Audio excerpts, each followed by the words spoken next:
আসসালামু আলাইকুম বন্ধুরা, চলে আসলাম আজকে নতুন ভিডিও নিয়ে। তো আজকে গলা সেটিং দেখাবো কিভাবে বক্রম বা পেস্টিং দিয়ে গলা সেটিং করে বা গলা জয়েন করে, সেটাই দেখাবো।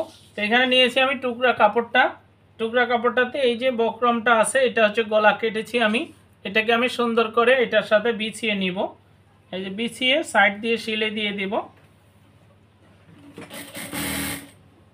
চতুর্থ সাইড দিয়ে আগে সিলে দিয়ে আটকিয়ে নিব।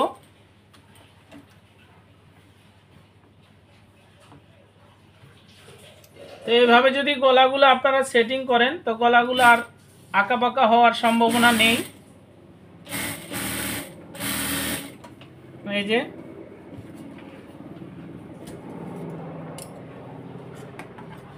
সাইড দিয়ে এগুলো এখন কেটে ফেলবো।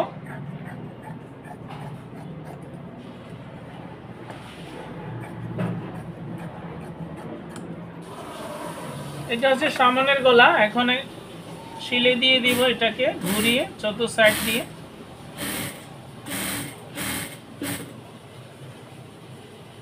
তো আপনারা যারা আমার ইউটিউব চ্যানেল দেখতেছেন চ্যানেলটাকে সাবস্ক্রাইব করেন, সাবস্ক্রাইব করে একটা লাইক শেয়ার দিয়ে দেন। লাইক শেয়ার দিয়ে দিলে বন্ধুরা ভিডিও করার আগ্রহ বেড়ে যায়। আর অবশ্যই আমার ভিডিওগুলো দেখবেন। তো এখানে এখন আমি এটাকে ধরে এভাবে মিডল পয়েন্ট করে নিব, নিয়ে এখানে টিক মার দিয়ে দিব। এই যে টিক মার দিয়ে দিলাম।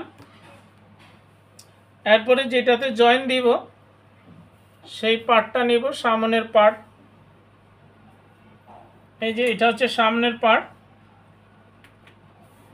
তো এটা হচ্ছে ইনসাইড, এটা হচ্ছে টপ সাইড। তো আমি টপ সাইডে এটা লাগিয়ে নিব। তো এই যে এটা দেখতেছেন মিডল পয়েন্ট, এটা হচ্ছে মিডল পয়েন্ট। এইখানে আমি একটা দাগ দিয়েছি, টিক মার দিয়েছি। তো এই টিক মারের সাথে এই টিক মার মিলিয়ে দিব। এই যে দেখেন এখন এইখানে আর এখানে একবারে বরাবর মিলানো আছে। তো এই টিক মারটার সাথে মিলিয়ে এখন আমি সিলাই দিয়ে দিব। গলাগুলো যদি আপনারা কামিজের গলা হোক, যে কোনো গলা হোক, এভাবে যদি জয়েন করেন তাহলে একবারে পারফেক্ট হবে, আঁকাবাঁকা হওয়ার সম্ভাবনা নেই।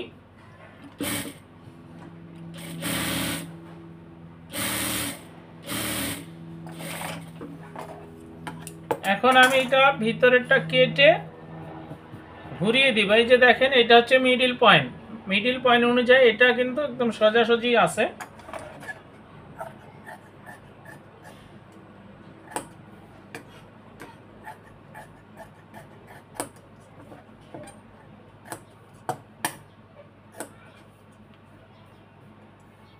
এখন একটু করে কাট বসিয়ে দিব। এই যে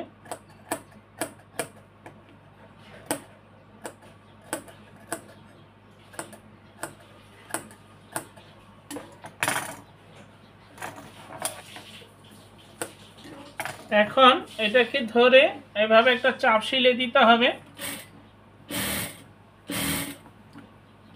ভিতরে যেটা আমি কাট বসিয়ে দিচ্ছি সেই কাপড়টার মুখ দিয়ে বা সাইডে দিয়ে একটু চাপ সিলে দিতে হবে।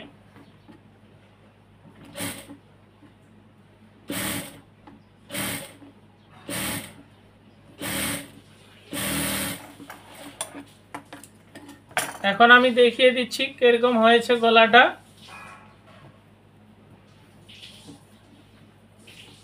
এই যে দেখেন এইভাবে যদি গলাগুলো আপনারা তৈরি করেন, আর যে কোনো ডিজাইনের গলা এভাবে তৈরি করবেন, করলে অনেক সুন্দর হবে, আঁকাবাঁকা হবে না।